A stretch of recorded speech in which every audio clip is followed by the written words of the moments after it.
Hey, could you introduce yourself and the role that you play in your organization? Sure. So Mansi Trivedi. I work as a strategist at Ogilvy and Mather in Bangalore. I've been here about a year and a half, and what I do primarily are for my clients, Lenovo and IBM. I look at the strategy part of it, not just from a traditional sense, but looking at the holistic ecosystem of communication channels, like annual plans or quarterly plans, so on and so forth. So I work with the marketing managers to arrive at these things. Okay, great. So if there are any three key takeaways that you'd like to share with the audience about your session, what would they be? So the one that we were part of, I think one thing that's evident is everyone's very excited about digital, but everyone's equally scared about digital because it has put a lot of pressure on companies to be able to constantly track at people's behavior. And I think someone rightly said, you're no longer just behind technology, you're no longer just behind the trends, you're behind your customer, right? They're way ahead of you and you're way far behind. So that's one.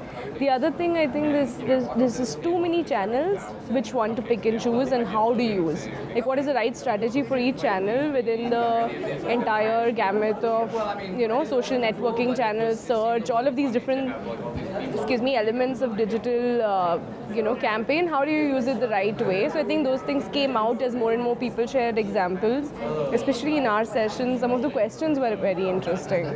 So in terms of how do you track, what role does analytics play a part of it? And the other thing that we talked about especially is the role of visual tools to enable shopping, which is video and pictures, Pinterest, YouTube, So very interesting examples on that as well. So how it queues for immediate, like your purchase cycle typically is maybe 3 months for a category like, PC or whatever. How do you shorten that down to like 3 days? It's because you start you generate videos. that. Yes, exactly. Okay. Excitement. So yeah. Okay, great. What do you think about brands generating content in terms of video? So I think it's fantastic. Not everybody can do it well, unfortunately.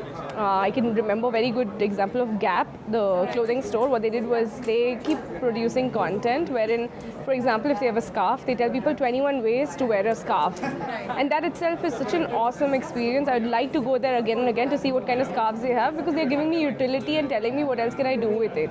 So not just are you giving me an idea, you're raising the value of that one scarf so much higher because I wear it different times, you feel like it's a new scarf. So I think that's it's brilliant. I think on Pinterest I constantly see people pinning a lot of videos on how-tos, and a lot of brands, more you do that, the better it is. I see that in India also people start doing that, having cooking shows like MTR will do their own cooking show or whatever, These, and I think it's very good because our attention spans are very low. We don't want to read things, I'm sorry. Monkey see, monkey do. We'll see it, we'll emulate it.